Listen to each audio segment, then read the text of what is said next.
আজকে আমরা শিখব ভগ্নাংশে কিভাবে লঘিষ্ঠ রূপ প্রকাশ করা যায়।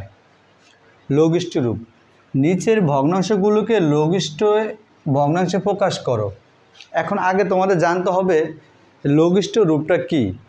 লঘিষ্ঠ রূপটা আমি এখানে আন্ডারলাইন করে রেখেছি। এটি হচ্ছে মূল টপিক আজকের আমার এই ভিডিওর।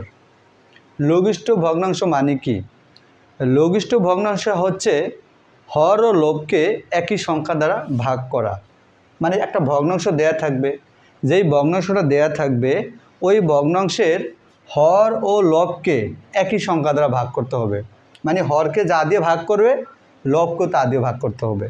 এখানে আমি তিনটা ভগ্নাংশ তুলেছি, সেটা হলো 36-এর 9, 2 নাম্বারটা হচ্ছে 28-এর 16 এবং 3 নাম্বার হচ্ছে 25-এর 20। এখন একই সংখ্যাটা হর ও লবকে কীভাবে ভাগ করা যায় আমি সেটা তোমাদের কাছে দেখাবো। আচ্ছা, প্রথম ভগ্নাংশে আছে 36-এর 9। আমার প্রশ্ন হলো হর ও লবকে একই সংখ্যা দ্বারা ভাগ করতে হবে।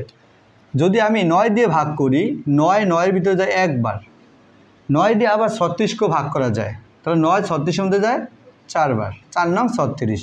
তাহলে আমার ফলাফল আসলো কত? 4-এর 1। এটা হচ্ছে প্রথম ভগ্নাংশের লঘিষ্ঠ রূপ। এবার আসলে দ্বিতীয় ভগ্নাংশটা, হর ও লবকে একই সংখ্যা দ্বারা ভাগ করতে হবে, এটাই লঘিষ্ঠ রূপ। তাহলে এমন কোন সংখ্যা আছে যেটাতে আমি 28কেও ভাগ করতে পারবো এবং 16কেও ভাগ করতে পারবো? আমি যদি 4 দিয়ে ভাগ করি, 4 16-এর মধ্যে যায় 4 বার, 4 28-এর মধ্যে যায় 7 বার, 4 7 28 আর 4 4 16। তাহলে 4 দিয়ে আমি 28কেও ভাগ করতে পারলাম, 4 দিয়ে 16কেও ভাগ করতে পারলাম। তাহলে এই ভগ্নাংশের লঘিষ্ঠ রূপ হলো 7-এর 4। এরপর যদি আমি তৃতীয় ভগ্নাংশটা খেয়াল করি, 20-এর 25। এমন কোন সংখ্যা আছে যেটা দিয়ে আমি 25কেও ভাগ করতে পারবো, 20কেও ভাগ করতে পারবো? আচ্ছা, আমি যদি 5 দিয়ে ভাগ করি, 5 25-এর মধ্যে যায় 5 বার, 5 5 25, আবার 5 20-এর মধ্যে যায় 4 বার। তাহলে এই ভগ্নাংশের লঘিষ্ঠ রূপ হলো কত আমার? 5-এর 4। এটা হচ্ছে ভগ্নাংশের লঘিষ্ঠ রূপ, মানে হর ও লবকে একই সংখ্যা দ্বারা ভাগ করলে লঘিষ্ঠ রূপ পাওয়া যায়।